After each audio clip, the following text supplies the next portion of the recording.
This is probably the most controversial video I'm going to make, but it has to be made. The argument in this video, as well as my book around the subject, is that the current treatment of autistic people is commensurate to that of the treatment of non-whites in the apartheid era of South Africa. So what was apartheid? Apartheid is the Afrikaans word for being state of being apart. It was a system of racial segregation that existed in South Africa between 1948 and 1994. You probably heard of Nelson Mandela, who fought against this system. In this system, there were four major race groups: blacks, whites, coloreds, that is mixed race people, and Indians. There was a series of legislation separating these races. I think there was a total of 178, so I'll only cover a few major ones.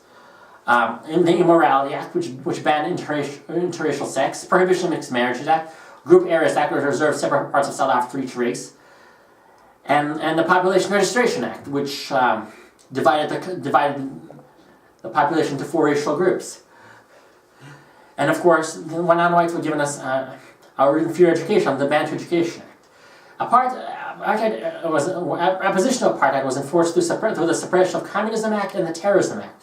And the definition of communism and terrorism that was used is not the internationally accepted definitions of terrorism and communism. And in addition, blacks were forced to go into so-called homelands, such as Sky, Kwakwa, Botswana, KwaZulu, and so on and so forth. My argument is that the autistic people are given the same kind of regime in the educational, legal, and political system. In the educational system, we're going to deliberately inferior educational system, similar to Bantu education, such as I was forced to go to. But of course, if I can do all these videos, I'm probably smarter than they are. And the political system, there's very few autistic people who are involved in the political system who are on a high level. I mean, yes, a lot of people who actually work as civil servants, but I'm not talking about elected office, such as mayors, governors, presidents, prime ministers, and so on. And economically speaking, 90% of autistics are unemployed. So the system is very similar to apartheid.